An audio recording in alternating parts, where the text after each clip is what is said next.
সামনে এলে তুমি, মুখে কুলু চোখ ভারে।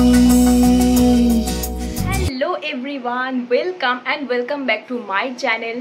তো আজকে হচ্ছে কবিগুরু রবীন্দ্রনাথ ঠাকুরের জন্মদিন, তাই কবিগুরুকে প্রণাম জানিয়ে আজকের ব্লগটা আমি স্টার্ট করছি। তবে আজকের দিনটা আমার কাছে অন্যরকমভাবে স্পেশাল, কারণ কি আমাদের এখানে মানে সিউড়িতে আজকে দেব আসছে রোড শো করতে। অলরেডি 12:10 বেজে গেছে, 12টা থেকে আসার টাইম। তো আমরা এখন বেরোবো, তো চলো, আমি তো ভীষণ এক্সাইটেড। আর যেতে যেতে বাকি কথা হবে। সো আমরা এখন বেরিয়ে পড়েছি, চললাম কলোনি মাঠে। দেখা যাক দেব এসছে কিনা, এখনো বুঝতে পারছি না, কোনো হেলিকপ্টার আওয়াজ পাইনি। তো চলো দেখতে থাকি। আমরা প্রথমেই চলে এলাম একটা ফুলের দোকানে, কারণ আমাদের দেবকে ফুল দেওয়ার খুব ইচ্ছে ছিল। তখন অবধি আমরা জানতাম না যে এই সুযোগটা আমরা পাবো কিনা, ছুটতে হবে কিনা, হাত থেকে দিতে পারবো কিনা, কিন্তু আমরা নিজেদের ইচ্ছা পূরণ করার জন্য ফুলটা কিনেই নিলাম।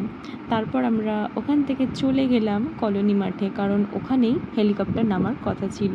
রাস্তায় যেতে যেতে দেখতে পেলাম প্রচুর ভিড় অলরেডি হয়ে গিয়েছে, কারণ কি 12টা বেজে গিয়েছে। কিন্তু কলোনি মাঠে এসে দেখতে পেলাম যে এখনও অবধি দেব আসেনি, সবাই মোটামুটি আরও আসছে। ফাইনালি কিছুক্ষণ ওয়েট করার পরেই হেলিকপ্টারের আওয়াজ শুনে সবাই ভীষণ ভীষণ ভীষণ চিৎকার করতে শুরু করে দিল। আর আমার মনের মধ্যে একটা আলাদা রকমের মানে কি বলবো এক্সাইটমেন্ট চলছিল, বুক কাঁপছিল, মানে ভয়ে আনন্দে সবকিছু মিক্সড একটা ফিলিংস ছিল।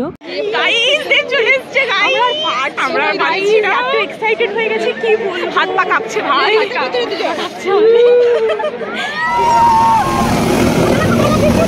তারপর আমাদের সবার প্রিয় দেবদা হেলিকপ্টার থেকে নেমে যায়, আর আমরা দেখে থাকতে পারি না, এত এত এত চিৎকার পড়ছিল চারিদিকে।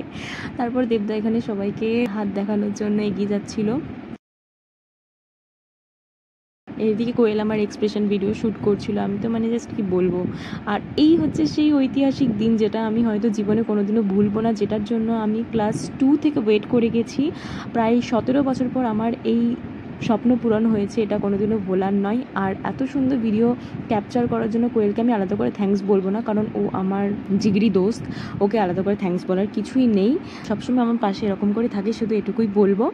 আর মানে যে তোমরা দেখতেই পাচ্ছ, আর আমি এখানে চিৎকার করে বলছিলাম ভাই ভাই পেয়ে গেছি, ভাই হয়ে গেছে, জানি না কী সব বলছিলাম, আর পাগলের মতন লাফিয়েছি। মানে এই আনন্দটা আমি কোনোদিনও শেয়ার করতে পারবো না, কারণ মানে দেব আমার কাছে একটা ইমোশনস। ক্লাস 2তে যখন ভালোবাসা, প্রেম, রিলেশনশিপ কিছুই বোঝার আমাদের সেই সময় কোনো ক্ষমতা ছিল না, ক্রাশ এসব বোঝার কোনো ক্ষমতাই ছিল না, কিন্তু একটা অদ্ভুত রকমের অগ্নিশপথ দেখার পর থেকে একটা ভালো লাগা জন্মেছিল। আর সেই ভালো লাগাটা যে এইভাবে স্টে করে যাবে বছরের পর বছর, সেটা বুঝতে পারিনি। ইচ্ছা ছিল দেবকে দেখবো, এতটা কাছ থেকে দেখতে পাবো, ছুতে পারবো, ফুল দিতে পারবো নিজে হাতে, এটা আশা করিনি। এটা অনেকটাই উপরি পাওনা আমার কাছে।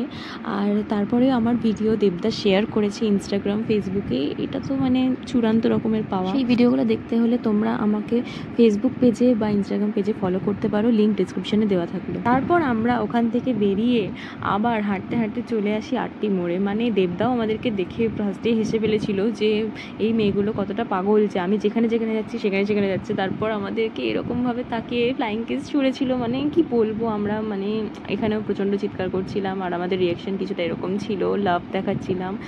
উফ, একটা মানে দারুণ দিন একটা কাটিয়েছি আমরা সবাই। এই ফিলিংসটা তোমাদের সাথে শেয়ার করলাম। এরকম দিন যেন আমার লাইফে বারবার ফিরে আসে। Thank you God, thank you universe. আজকের ভিডিওটা এখানেই এন্ড করছি। তোমাদের ভালো লাগলে অবশ্যই like, comment, share and subscribe করে দিও। দেখা হচ্ছে পরের ভিডিওতে, ততক্ষণ খুব ভালো থেকো, টাটা।